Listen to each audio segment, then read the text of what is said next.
Hello and welcome to this edition of World Watch with Open Doors, in which we focus on the People's Republic of China, where Christians have experienced some of the worst persecution on record. But incredibly, the rate at which the Christian church has been growing has also broken all records, especially in the last 2 decades. Yet, as Paul Esterbrook reports, the explosion of the church produces major challenges, to which those of us in the free world surely must respond.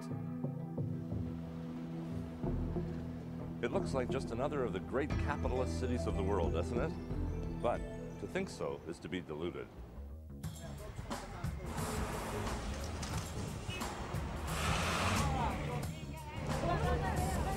Here in Shanghai, you could be forgiven for believing you were in the heart of a busy Western metropolis. The hallmarks are everywhere, from the fast food outlets to the Western fashions displayed on the main streets of the city. In bars and clubs, the playlist is Western, with songs like Lady Be Good. The openness to communication might surprise you. In my hotel room, CNN is readily available on Channel 1, though you will search in vain for the Gideon Bible. Many of the people in the streets will greet you in English and welcome you to their city. It seems that China is just like the rest of the free world. In reality, China is the most powerful communist nation in the world today, and widely predicted to become the superpower of the 21st century. It's a regime that officially brands religion as superstition, and only for the weak. It could have been so very different. Along this waterfront, missionaries used to arrive with the message of Jesus Christ.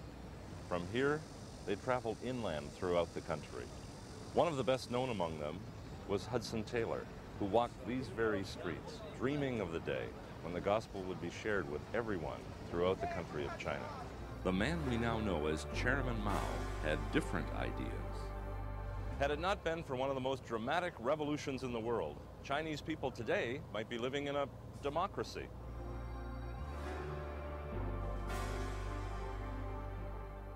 What happened in this Shanghai building in July 1921 changed the whole course of China's history.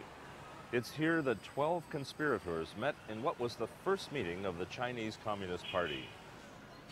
One of the 12, interesting number, isn't it? One of the 12 was a man named Mao Zedong, still revered in China today. Mao was the founding father of modern Chinese communism. His aim was total control. To achieve that, he had to impose himself on the hearts and minds of China's vast millions. His powerful speeches were collected in the famous Little Red Book, which the entire population had to study, recite, and apply. We must be ruthless to our enemies, overpower and annihilate them. Revolution is not a dinner party. Power comes from the barrel of the gun. War is the highest form of struggle or resolving contradictions. Mao's drive for total control climaxed in the Cultural Revolution that began in 1966 and lasted for 10 long years until his death. Students were incited to despise or torture their teachers. Works of art and every kind of literature were destroyed.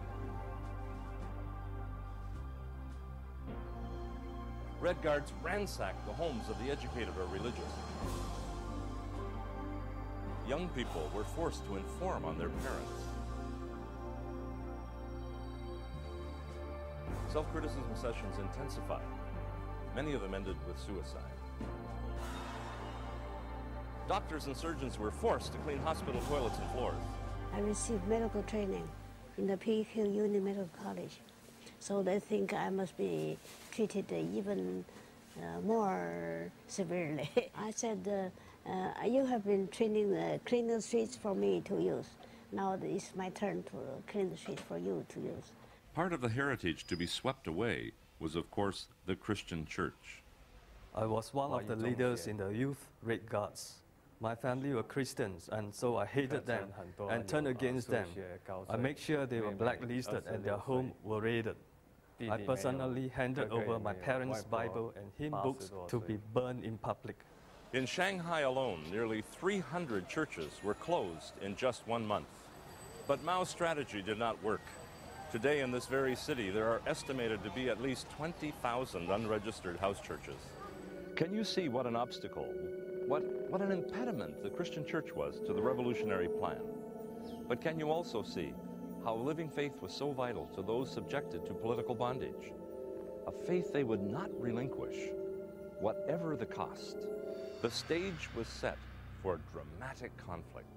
This pastor spent 22 years in prison because, like Daniel's friends, he would not bow his knee to anyone but the living God.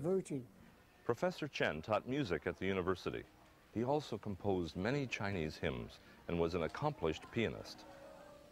Early in the Cultural Revolution, the Red Guards ransacked his home, burned his precious manuscripts and library in a huge fire. Then came the ultimatum: deny your faith in Christ or you will never play the piano again. Professor Chen replied, I love Jesus. I would never deny him. The Red Guards took his hands, held them in the fire until his fingers burned off.